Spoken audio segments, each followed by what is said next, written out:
because it's been quite a week.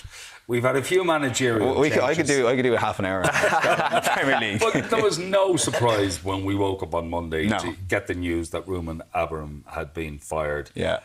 Because it was like he waved a flag for us and put them in a position where they had to. But you've seen it with Enzo Maresca. Normally, you get a couple of weeks out of the narrative, and maybe Amorim thought that himself. But he said to the board, it sounds like he had a meeting with Wilcox, who's director of football, on the Friday, fiery meeting. And from there, he said, right, I have nothing to lose. They want to play back 4 again. I want to play back 3. And that's what it came down to. And he just said, back me or sack me, because he wanted players, I think Semenyo and a couple other players in January, and the club didn't. So, yeah, he's gone. He doesn't seem too disappointed. Pictured the following day, smiling. Yeah. I mean, would you with £10 million? I don't think he's going to be rushing down to the job centre. I mean, he's already been linked to Benfica, West Ham. I think he'll do well out of this, to be honest with you. For Manchester United, it seems every couple of years we're here with this in terms of rotating managers. Now, like, I saw the headline that Ole Gunnar Solskjaer potentially come back a couple of days ago. So am I living in the real world here? But I understand the interim basis of it. Fletcher's going to still be in charge for Saturday, and it does look like Ole Gunnar's going to take it till the end of the season. And then it's like, where do United go from here? Because it feels since Fergie, they've tried the tried and tested managers with Van Gaal and Mourinho, and they've also tried the up-and-coming manager with Ruben Amorim. It feels like they've tried everything. It's like, where do United go? And I know the fans are very frustrated with them, because it's like Amorim didn't do an amazing job or anything like that, but it's like, you pick this guy, he was always playing a back 3, you back this guy, give him the 3 or 4 seasons. You know, that was the sort of vibe I was getting from some United fans, and others just wanted him gone. So it's hard in one sense for the board, because it's like, when you know you've made a mistake, do you keep it going for a couple of seasons, or do you rein back? But it's a bit of a mess, to be honest. It's a bit of a basket case. It's always going to cost a few bob when you're moving a manager on. Big but time. the thing is, his name has been mentioned, as you said, with Benfica, but also West Ham. It looked as if he was going to West Ham a few years ago, and West Ham then backed out of it. So that was that summer. They were willing to pay Sporting Lisbon, and for whatever reason, I think there might have been murmurings of a potential United job coming up. This was summer 2024, I think. And, well, in some ways, Amorim did well to hang on.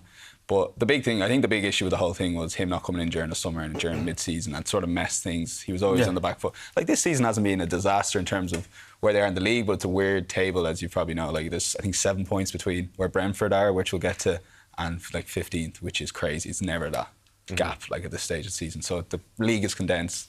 They've done okay, but I guess once he sort of took on the board, he's not as he said himself, he's not a Tuchel or a Conte or a big name manager. You haven't done anything in your career yet in terms of at Manchester United to warrant that, you know. I mean, he's not the only manager that could potentially be sacked this season.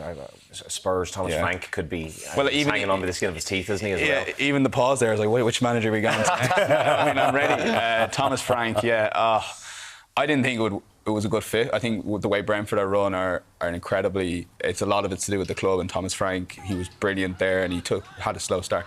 But the way he plays football, it doesn't really suit the Spurs style. Like, Ange is probably the extreme version, but they were looking for a sort of Ange with a bit of defensiveness. And I watch Spurs a lot, and I say to myself, they're caught between like Van de Ven and Romero, great centre backs, but they're like, are we pushing out? Are we going back? And it's a bit of a mess. And when you're losing every second home game, that does not help the home supporters, because I think we've spoken about this before, that when you're paying your hard money on the season tickets, you're going to all the home games, and that's when you see your team play. And I know they lost away during the week, which isn't great, but I think the writing's on the wall. And he was also pictured, I don't know if you saw this, and this is Getty Images, so it's completely true, with an Arsenal coffee cup at Bournemouth. Did you see it? So normally you see the stuff, I was like, AI. The 5th or 6th time it came on my feed, I had to have a look at this. And because Arsenal played Bournemouth the last game, they left a few coffee cups in the dressing room, put out a few coffees, someone missed it, and Thomas Frank's pictured with an Arsenal coffee cup. Now, these are small things, but for a man who's very, 1% model, attention to detail, I just can't believe he ended up being A, having one, and then B, getting pictured with it. It's just crazy. Went down like a cup of cold with the Spurs fans. Nuno's in trouble at West Ham, and that's why Ruben Amorim's been mentioned again. Yeah. They are like, as somebody said, when they looked at the fixture list, they knew Wolves were going to get their first win against West Ham. Yeah. And the Forest game then as well.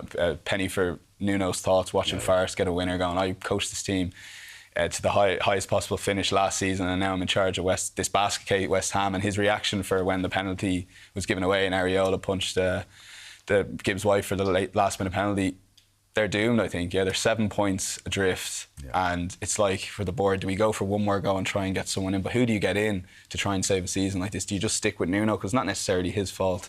He's only come in over the last few weeks and months. But again, he's probably another manager that's like, if I get sacked, I get sacked. It's just not working out. Like, it's a crazy... The second payoff of the year. Yeah.